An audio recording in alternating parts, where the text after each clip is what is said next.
बच्चों, आज हम लोग एक इम्पोर्टेंट टॉपिक पढ़ने जा रहे हैं और वह है मंदिर स्थापत्य। तो सबसे पहले तो आपके मन में यही उत्पन्न हो रहा है कि मंदिर क्या है ना? तो आप याद रखिएगा, मंदिर जो है यह संस्कृत भाषा का शब्द है। किस भाषा का शब्द है? संस्कृत भाषा का शब्द है। एक पॉइंट तो आपने ये जाना। दूसरी बात आप याद रखिएगा, अगर यह संस्कृत भाषा का शब्द है तो आप याद रखिएगा यह दो शब्दों से मिलकर बनता है, मन और दर। मन और दर दो शब्दों से मिलकर के बनता है। अब इसका मतलब क्या हुआ? मन और दर मतलब दर का मतलब स्थान। तो अर्थात मंदिर क्या हुआ? तो आप कहोगे कि सर एक स्थान है। एक स्थान जहां कोई व्यक्ति अपने मन के द्वार खोलता है उसे ही मंदिर कहते हैं। एक स्थान जहां कोई व्यक्ति क्या करता है? अपने मन के द्वार को खोलता है। मन के द्वार को खोलता है, उसे ही मंदिर कहते हैं। अब अगर आप देखिए तो मन भी दो शब्दों से मिलकर बना है। मन तो मां इक्वल टू है मैं, और न का अर्थ है नहीं। अर्थात एक ऐसा स्थान जहां व्यक्ति में मैं नहीं रहता। मैं का मतलब अहंकार नहीं रहता, वह स्थान है मंदिर। मतलब मंदिर में पहुंचने के बाद व्यक्ति के अंदर से मैं गायब हो जाता है और मैं का स्थान ले लेता है। कहां? कौन ले लेता है? आप कहोगे कि सर मैं का स्थान ले लेता है ईश्वर। तो मतलब एक ऐसा स्थान जहां व्यक्ति के मन में अहंकार के स्थान पर, ठीक है, कौन आ जाए? आप कहेंगे कि सर ईश्वर आ जाए, उसे ही मंदिर कहते हैं। अब एक चीज आप याद रखिएगा, इसे देवस्थान भी कहते हैं, मतलब देवता का स्थान। लेकिन बच्चों एक बात याद रखिएगा, देव स्थान और देवालय ये दोनों दो बातें हैं बच्चों। देव स्थान और देवालय ये दोनों दो बातें हैं। तो आप कह सकते हैं कि प्रत्येक देवालय देव स्थान है, लेकिन प्रत्येक देव स्थान यह देवालय नहीं है। क्यों? क्योंकि देवालय में केवल शिव के विविध रूपों की उपासना की जाती है। शिव के विविध रूपों की जहां पर उपासना की जाए उसी को देवालय कहते हैं। क्लियर हो गया ना? देवस्थान पर तो कोई भी देव आ सकता है। अब बात आती है कि हम जाने कला क्या है। तो आप कहेंगे मानव के अंदर जो संरचनात्मक प्रवृत्ति है, उसी प्रवृत्ति का अभिव्यक्ति रूप ही कला है। मतलब आपके अंदर क्या है? एक रचनात्मक प्रवृत्ति है, और उसी रचनात्मक प्रवृत्ति को जब हम अभिव्यक्ति देते हैं तो वह अभिव्यक्ति ही कला है। क्लियर? अब हम लोग देखते हैं कि जो मंदिर कला है बच्चों, मंदिर कला, भारत में मंदिर कला के 3 रूप हैं। कौन कौन है? आप कहोगे कि सर एक तो है नागर शैली, दूसरी है बेसर शैली, और तीसरी है द्रविड़ शैली।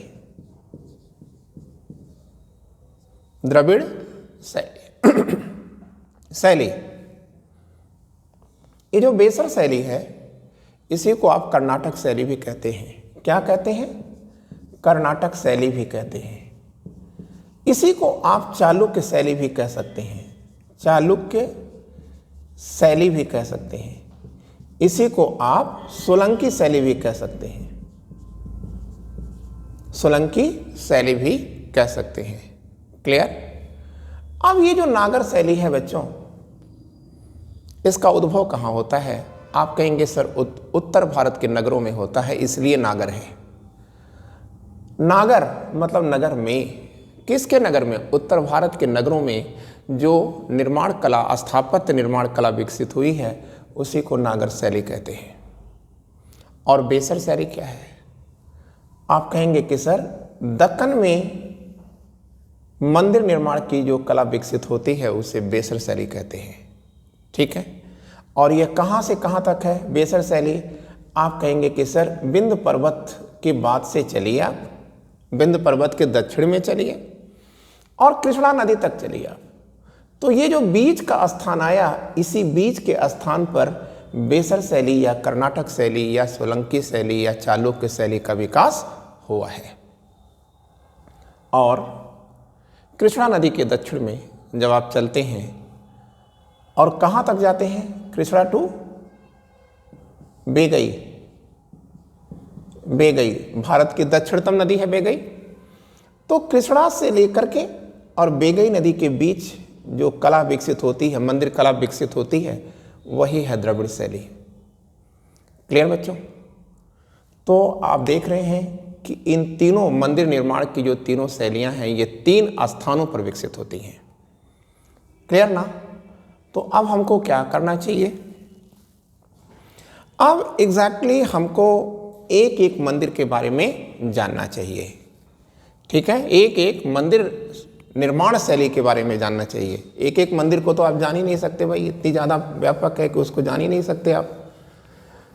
तो निर्माण शैलियों की बात आप करना चाह रहे हैं, तो आइए आप समझें कि क्या है नागर शैली। मैं सोचता हूं कि मंदिर आप समझ चुके होंगे। ठीक है? क्योंकि मंदिर आप बहुत जाते होंगे लेकिन उसका मतलब नहीं जानते। जानते थे, अब तो जान चुके हैं। अब प्यारे बच्चों, हमको एक चीज जानना है और वो क्या है? नागर शैली जानना है। नागर शैली। तो नागर शैली को देखिए हम लोग जानते हैं क्या है नागर शैली। तो हमने आपसे कहा था इसे नागर क्यों कहा जा रहा है? क्योंकि नगर से विकसित होने वाली शैली है, उत्तर भारत के नगरों से विकसित होने वाली यह शैली है। ठीक है? इसलिए इसे नागर शैली कहते हैं।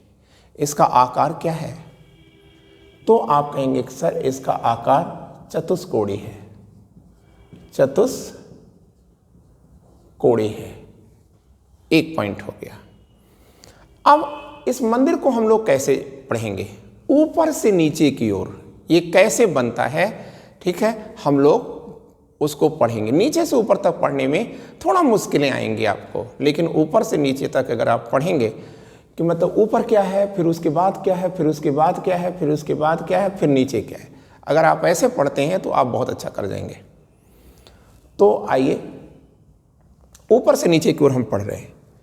तो नागर शैली में सबसे ऊपर क्या होता है? सबसे ऊपर होता है कलश या कुंभ होता है। कुंभ। ठीक है? और ये कहाँ रखा जाता है? तो आप कहेंगे उत्तर भारतीय मंदिरों के शिखर पर रखा जाने वाला एक बर्तन है। कुंभ या कलश क्या है? एक बर्तन है। ये कहाँ रखा जाता है? तो आप कहेंगे सबसे टॉप पर रखा जाता है, मंदिर के शिखर पर रखा जाता है, सबसे टॉप पर। ठीक है? अब ये बर्तन किसका होता है? आपकी क्षमता जैसी है। मतलब तांबा भी हो सकता है, ताम्र भी हो सकता है, कांच से भी हो सकता है और स्वर्ण भी हो सकता है, सोना भी हो सकता है। ठीक है? और एक बात याद रखिएगा कि ये जो बर्तन आया, चाहे जो भी जिस धातु का भी हो, इसमें ध्वजा भी होती है। ठीक है बच्चों? अब जब हमने कलश समझ लिया ना, कलश में कोई प्रॉब्लम नहीं रह गई, तो आप एक बात बताओ, ये जो कलश है इसको रखोगे कैसे यार? ठीक है, इसके लिए आपको एक पत्थर की तस्तरी बनानी पड़ती है। क्या बनानी पड़ती है? एक पत्थर की तस्तरी बनानी पड़ती है। ठीक है, यही जो पत्थर की तस्तरी है वही आमलक है, आमलक। क्लियर? तो यहां आप दूसरा पॉइंट कर लीजिए, आमलक। तो अब अगर आपसे पूछा जाता है कि आमलक क्या है, तो आप कहेंगे सर पत्थर की एक तस्तरी है जिस पर इस कलश या कुंभ को रखा जाता है, और यह किसका प्रतीक है? आप कहेंगे सर या तो कमल का प्रतीक है या सूर्य देवता का। ठीक है, अब तीसरा देखते हैं। तीसरा क्या है? शिखर है, शिखर। शिखर, इसी को थोड़ा हम एक बार लिख देते हैं विमान, क्योंकि हमको इसका अंतर बताना है। वैसे द्रविड़ शैली में विमान होता है, ठीक है ना, उत्तर भारत के मंदिरों में शिखर होता है। तो आइए हम देखते हैं क्या है शिखर। तो बच्चों, जो गर्भगृह होता है उस गर्भगृह के ठीक ऊपर, गर्भगृह मतलब जहां देवता या देवी की मूर्ति स्थापित होती है, उसी के ठीक ऊपर ये जो रचना होती है इसी को हम कहते हैं शिखर या विमान। ठीक बच्चों, अब यह गर्भगृह या पुण्य कक्ष के ठीक ऊपर मंदिर का ऊंचा स्थान है, इसी के ऊपर आमलक है, इसी के ऊपर आप ये देख रहे हैं कुंभ है। क्लियर हो गया बच्चों? ठीक है, लेकिन एक बात याद रखिएगा कि शिखर नागर शैली की विशेषता है। ठीक है, और यह किस आकार क्या होता है शिखर का? तो आप कहेंगे कि सर शिखर का आकार होता है वक्राकार, वक्राकार होता है। और विमान किसकी विशेषता है? द्रविड़ शैली की विशेषता है। ये कैसा होता है? पिरामिडाकार होता है, पिरामिड के आकार का होता है। क्लियर? आपने इस चीज को कर लिया। ठीक है, अब एक चीज पॉइंट और आएगा, मतलब तीसरे के बाद जो चौथा पॉइंट आएगा आप उसे देखिए। जो चौथा पॉइंट आएगा बच्चों वो आएगा उरु शिखर, उरु शिखर। तो जो चौथा पॉइंट है वो क्या है? उरु शिखर।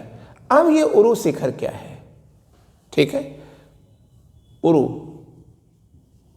ठीक है ना, शिखर। अब ये उरु शिखर क्या है? तो आपने देखा होगा कि ये शिखर है, इसी शिखर में भी छोटे छोटे शिखर निकाले जाते हैं।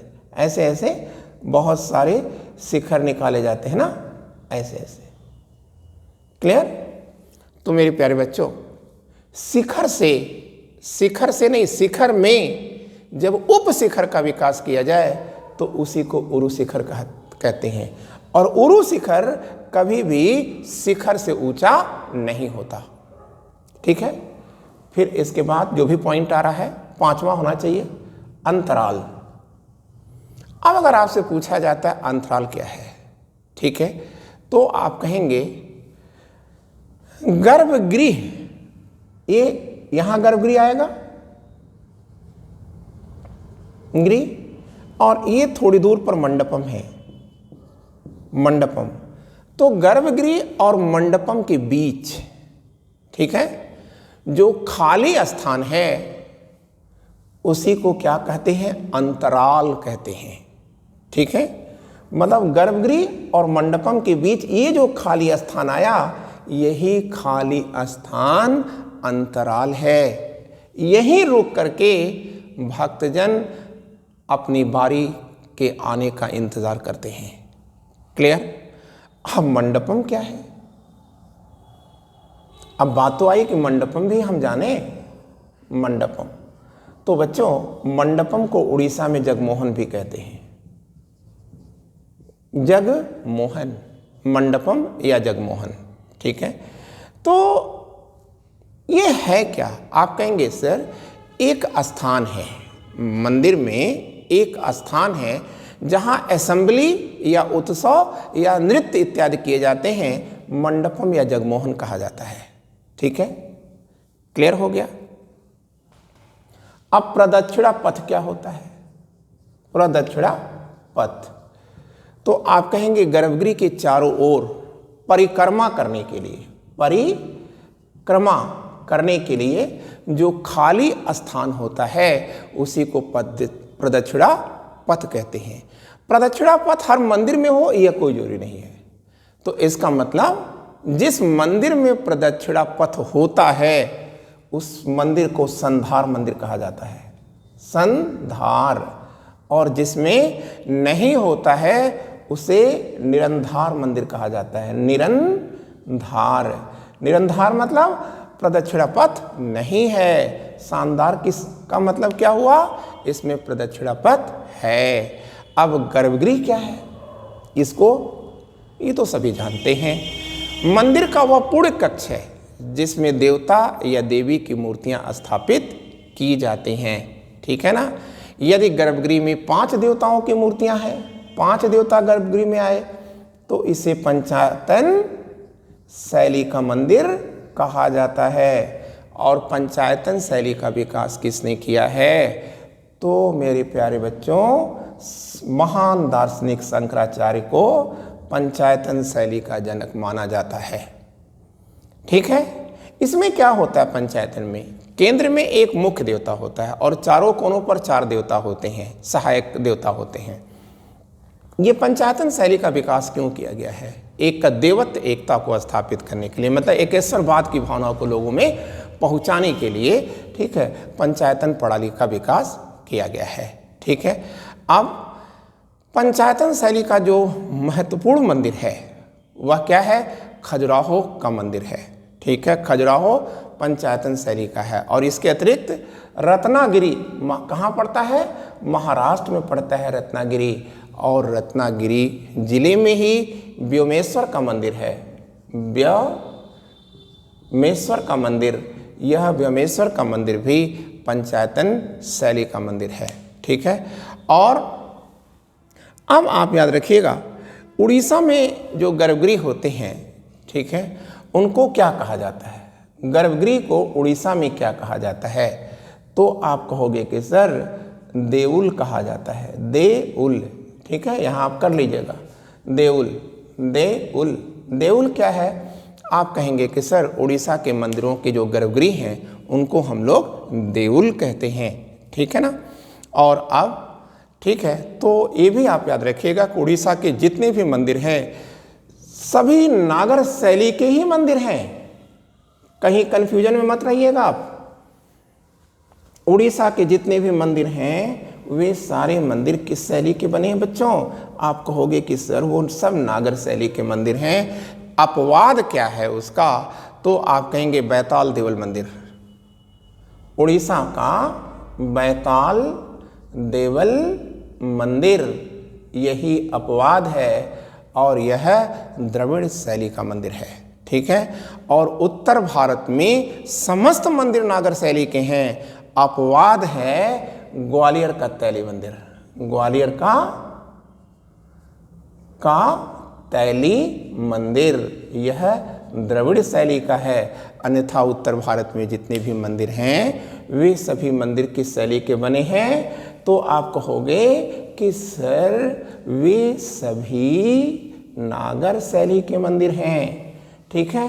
अब बच्चों हमको एक चीज़ और जानना है कि जंघा क्या होता है? मंदिर में जंघा क्या होता है? जंघा तो हम लोगों का होता है जिस पे हम लोग खड़े होते हैं, पैर। ठीक है ना। लेकिन अब यहाँ प्रश्न आता है बच्चों कि जंघा क्या है? जंघा तो आपको याद रखना है गर्भगृह की दीवारों को ही जंघा कहा जाता है।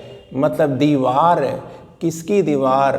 गर्भगृह की दीवार को जंघा कहा जाता है। ठीक है प्यारे बच्चों। और इसके अतिरिक्त जगती क्या है? ठीक है, जगती,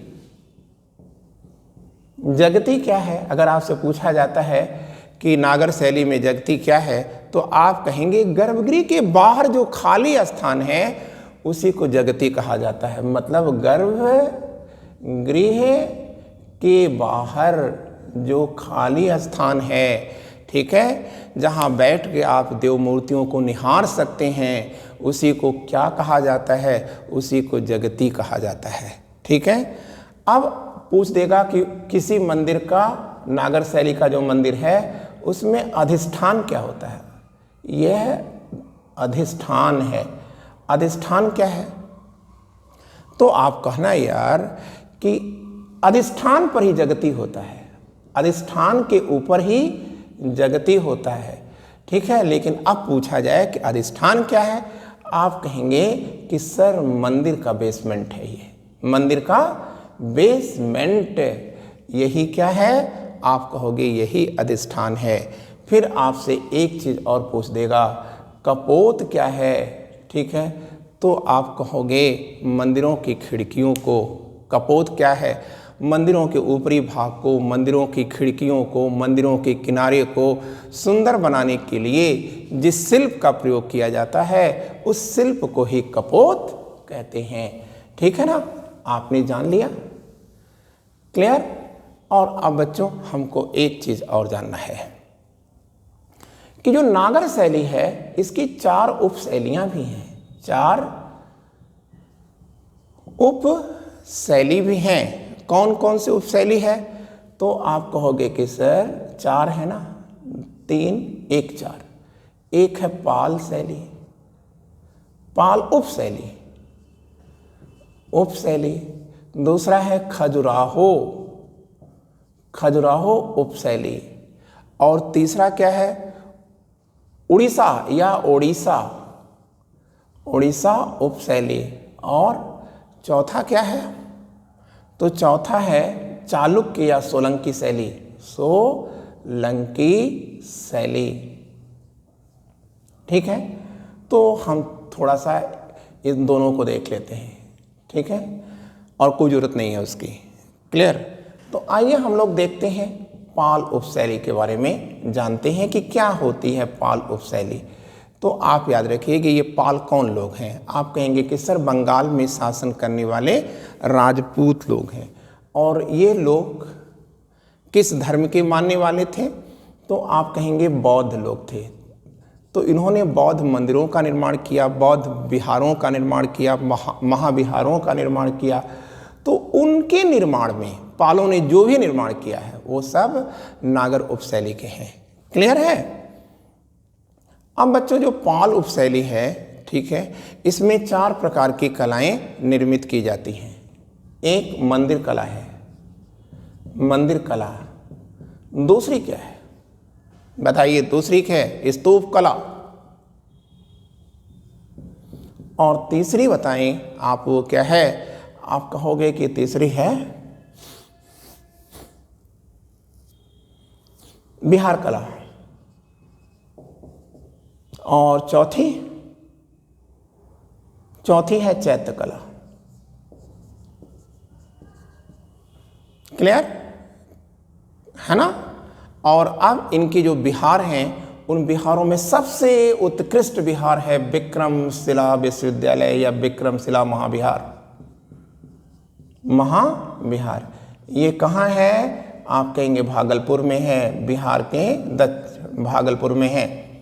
ठीक है। और यह है पाल शैली का या पाल उप शैली का ये चरमोत्कर्ष है यहाँ पर। ठीक है। और इसके बाद है ओदंतपुरी महाविहार, ओदंतपुरी महाविहार। ठीक है। ये कहाँ पर पड़ता है महाविहार? बिहार शरीफ में पड़ता है, पटना के पास पड़ता है। ठीक है। लेकिन आज इसका अवशेष भी प्राप्त नहीं है। और ये दोनों विश्वविद्यालय किसके रहे हैं? पाल शासक धर्मपाल के रहे हैं। ठीक है ना, पाल शासक धर्मपाल के रहे हैं। और एक और आता है सोमपुरी महाविहार। और सोमपुरी जो महाविहार है बच्चों, ये बांग्लादेश में पड़ता है। ठीक है। और इसका निर्माता कंफर्म नहीं है। और अब ये आपने पाल शैली को देखा। अब खजुराहो की बात हम लोग कर लेते हैं। तो आप याद रखिए कि खजुराहो की लोकेशन क्या है? आप कहेंगे एमपी में छतरपुर में है, छतरपुर डिस्ट्रिक्ट में है, बुंदेलखंड के अंदर है। इसमें कुल मंदिर कितने थे? ठीक है, आप कहेंगे ये मंदिर कब का बना है, पहले तो आप ये जान लो। 9वीं से 12वीं शताब्दी ईस्वी का है। किसने बनवाया है? आप कहेंगे चंदेल बुंदेलखंड के या चंदेल शासकों ने बनवाया है। ठीक है, लगभग आप देख रहे हैं 200-250 साल में ये बने हैं मंदिर। मंदिरों की संख्या क्या है? 85 थी, लेकिन शेष गिरते चले गए, आज केवल 29 शेष हैं। ठीक है, और ये जो मंदिर हैं इसमें 2 चीज़ों का प्रयोग किया गया बच्चों। एक है ग्रेनाइट के पत्थर का और दूसरा है लाल बलुए पत्थर का इसमें प्रयोग किया गया है। लाल बलुए पत्थर का प्रयोग किया गया है। और बच्चों इसमें 3 धर्मों के मंदिर हैं। कौन कौन है 3 धर्म हैं? ये जरूर याद रखिएगा, शैव है, वैष्णव है और जैन है। आप देख रहे हैं बुद्ध को या बौद्ध धर्म को शामिल नहीं किया गया है। तो शैव धर्म का जो मंदिर है वो है कंदरिया महादेव का मंदिर। कंदरिया महादेव का मंदिर है और यही सबसे बड़ा मंदिर है और यह पंचायतन शैली का मंदिर है। आप पंचायतन शैली जान चुके हैं।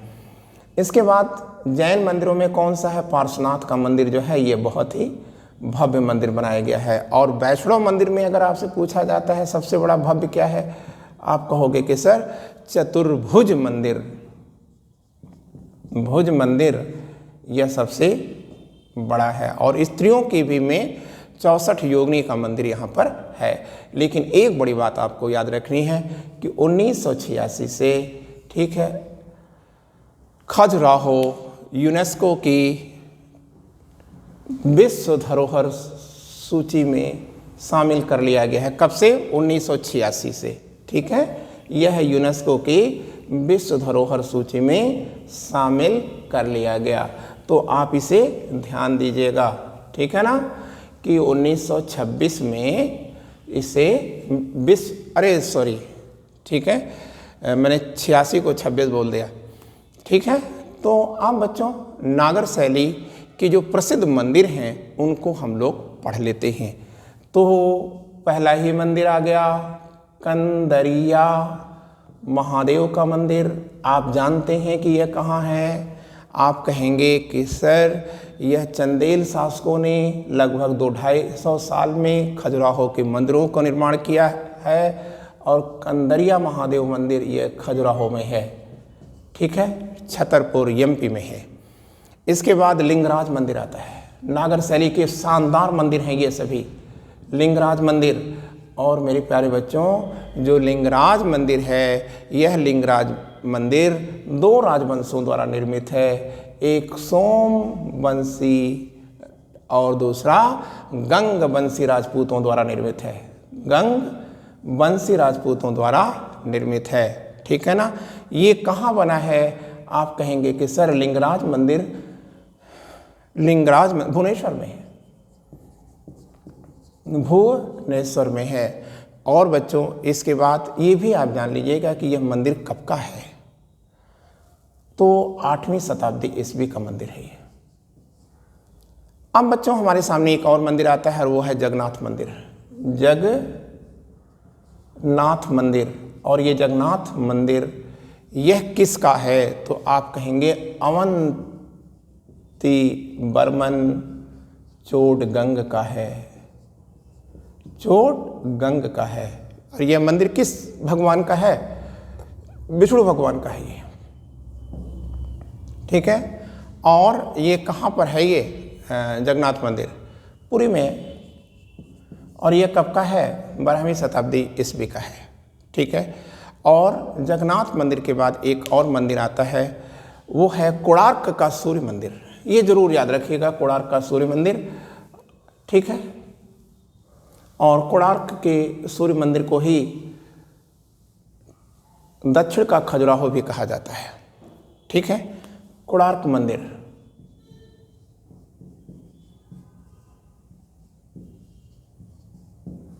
आज भी इन मंदिरों में देवदासी प्रथा की झलक देखने को आपको मिल जाएगी। यह किसका है? सूर्य मंदिर है ये। ठीक है। और यह किसने बनवाया था? आप कहेंगे नरसिंह देव प्रथम गंग ने। गंग वंश का मंदिर है ये। शासक नरसिंह देव गंग ने इसका निर्माण कराया था। और ये कहाँ पर है? कोणार्क में है। ठीक है ना। ये कब का मंदिर है? तो आप कहेंगे कि सर ये 13वीं शताब्दी का मंदिर है। मुक्तेश्वर मंदिर, मुक्तेश्वर मंदिर, अब ये जो मुक्तेश्वर मंदिर है आप याद रखिएगा यह सोमवंशी राजवंश का है। सोमवंशी राजवंश का है और यह भुवनेश्वर में है, भुवनेश्वर में है। क्लियर। अब एक आता है दिलवाड़ा का जैन मंदिर, दिलवाड़ा का जैन मंदिर। तो मेरे प्यारे बच्चों यह सोलंकी वंश या चालुक्य वंश द्वारा निर्मित है, सोलंकी वंश द्वारा निर्मित है। और तेजपाल और वस्तुपाल इसके स्थापत्यकार हैं और सोलंकी वंश के शासक भीम फर्स्ट के काल में यह निर्मित किया गया है। ठीक है। और ये लोकेशन कहाँ है इसकी? आप कहेंगे राजस्थान में है, आबू पर्वत पर है, ये आबू पर्वत पर है। क्लियर बच्चों। और मेरे प्यारे बच्चों एक मंदिर और है सोमनाथ मंदिर, और हमने आपको बता रखा है, आपको खोजना है कि सोमनाथ मंदिर, ठीक है, किसने बनवाया था? उसी राजवंश ने बनवाया था जिसने वल्लभी को अपनी राजधानी में बदला था। अब आप कल्पना करिएगा और खोज करके इसका आंसर तलाशिएगा, मैं बता दूंगा, आप मेहनत नहीं करेंगे। सोमनाथ मंदिर गुजरात के सोमनाथ में है। ठीक है। और ये किसका है? आप कहेंगे कि सर यह शिव का मंदिर है, और यही मंदिर है जिसको महमूद गजनवी ने तोड़ा था। ठीक है। अब बच्चों अगली जो हमारी हेडिंग होगी वह क्या होगी? द्रविड़ शैली होगी, क्योंकि हम बेसर शैली को बाद में पढ़ेंगे। क्यों बाद में पढ़ेंगे? क्योंकि नागर शैली और द्रविड़ शैली के मिलने से जो कला विकसित होती है उसी को कहते हैं क्या? बेसर शैली। ठीक है। तो मैं सोच रहा हूँ, मेरा पूरा विश्वास है कि आप देख रहे हैं कि जो मैटर आपको दिए जाते हैं वह अकाट्य होते हैं और एकदम एग्जामिनेशन ओरिएंटेड होते हैं। मुझे पूरा विश्वास है कि आप जम करके मेहनत कर रहे होंगे। ठीक है। और मैंने आपसे कहा था एक भी क्वेश्चन इससे हमारे जो क्लास नोट्स हैं इससे बाहर नहीं जा सकता। ठीक है। अब बस आवश्यकता इस बात की है कि आप कितनी मेहनत उसमें कर लेते हैं। ठीक है। टेस्ट की प्रक्रियाएं बीच मैंने रोक दिया था, आप लोगों की मांग पर ही, कुछ लोगों ने कहा भी था, इसलिए हम उसे पुनः कंटिन्यू करना चाहेंगे, क्योंकि उसे रोकना और उससे भागना, ठीक है, ठीक नहीं है। ठीक है। क्योंकि टेस्ट से भागना निश्चय है कि पराजय का आलिंगन करना होता है। ठीक है। थैंक यू बच्चों, आज इतना ही। Wishing you all the luck.